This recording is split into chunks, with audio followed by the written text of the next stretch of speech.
Hi friends, நம்ம இப்போ கோதுமை மாவு வச்சு தான் ஒரு போண்டா செய்ய போகிறோம். எப்படின்னு பாருங்கள். 2 கிளாஸ் கோதுமை மாவு எடுத்திருக்கேன். அப்புறமா 4 டீஸ்பூன் பச்சரிசி மாவு, தேவையான அளவு உப்பு, அப்புறம் ஒரு பெரிய வெங்காயம், ஒரு பச்சை மிளகாய், கொஞ்சமாக கருவேப்பில், இது எல்லாத்தையும் உள்ளே சேர்த்து நம்ம இப்போ தான் நல்லா மிக்ஸ் பண்ணணும்.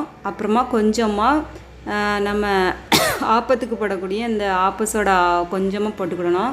போட்டு இப்போ எல்லாத்தையும் சேர்த்து நல்லா கிளறிட்டு தண்ணி வந்து கொஞ்சம் கொஞ்சமாக ஊற்றி பிசையணும். பார்த்துக்கோங்க, ரொம்ப எடுத்த உடனே நிறைய ஊற்றிடக்கூடாது. அந்த பக்குவத்திற்கு தகுந்த மாதிரி கொஞ்சம் கொஞ்சமாக ஊற்றி நம்ம ஓரளவுக்கு இந்த மாதிரி இந்த கன்சிஸ்டண்ட்டில் வந்தோடனே நம்ம உட்பாட்டிடணும். இதுக்கப்புறம் தண்ணி ஊற்றக்கூடாது, நம்மளுக்கு போண்டா வராது. இப்போ எண்ணெயை நல்லா சூடு பண்ணிக்கிடணும். பார்த்துக்கிடுங்க, பார்த்து யூஸ் பண்ணணும், கையில் பட்டுறக்கூடாது. இப்போது ஒன்று ஒன்றா எடுத்து நம்ம இப்போ போட ஆரம்பிச்சிட வேண்டியதான். நான் மொத்தத்துக்கு இதில் 4 தான் போட்டிருக்கேன். பார்த்துக்கிடுங்க, நிறைய போடலை.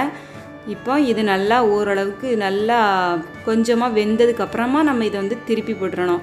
இந்த மாதிரி லைட்டாக இப்படி திருப்பினோம்னாலே அது வந்துடும்.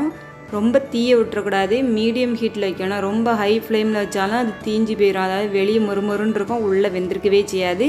ஆனால் நம்ம மீடியம் ஹீட்டில் வச்சோம்னா உள்ளே நல்லா வெந்து வந்துருக்கும். அங்கே பாருங்கள் எவ்வளோ அழகாக இருக்குது பார்த்தீங்களா, சூப்பராக இருக்கா, சாப்பிடன்னு இருக்கா. இப்போ மறுபடியும் நம்ம திரும்பவும் இதே மாதிரி மாவுகளை வந்து உள்ளே போட்டு எடுத்துக்கிடணும். இப்போ இதை உரமாக வச்சுருவோம்.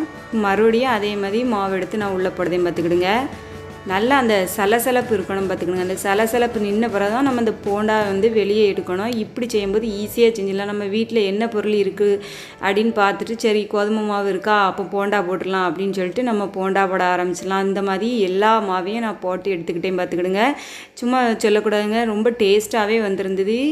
நல்லா இருந்தது, பார்க்கவே நல்லா இருந்தது, சாப்பிடுறது. என் பையன் வேண்டான்னு சொன்னான், ஆனால் அதை சுட்டதுக்கப்புறம் அவன் சாப்பிட ஆரம்பிச்சிட்டான். பார்த்துக்கிடுங்க, இங்கே பாருங்கள் உள்ளே எப்படி வெந்திருக்குன்னு பாருங்கள், நல்லா இருக்குது பார்த்தீங்களா. பார்க்கறதுக்கு நல்லா இருந்து. பார்த்துக்கிடுங்க, நாங்கள் சாப்பிட்டு பார்த்தா ரொம்ப சூப்பராக இருந்தது. நாங்கள் இதுக்கு கடுங்காப்பி வச்சு தான் சாப்பிடுவோம். பார்த்துக்கிடுங்க, இங்கே பாருங்கள், எங்கள் பையன் வேண்டான்னு சொன்னான், ஆனால் சாப்பிட்டு பார்த்துட்டு மொத்தமாக தட்டோடு பிடுங்கி வச்சு சாப்பிட ஆரம்பிச்சிட்டான். பார்த்துக்கிடுங்க.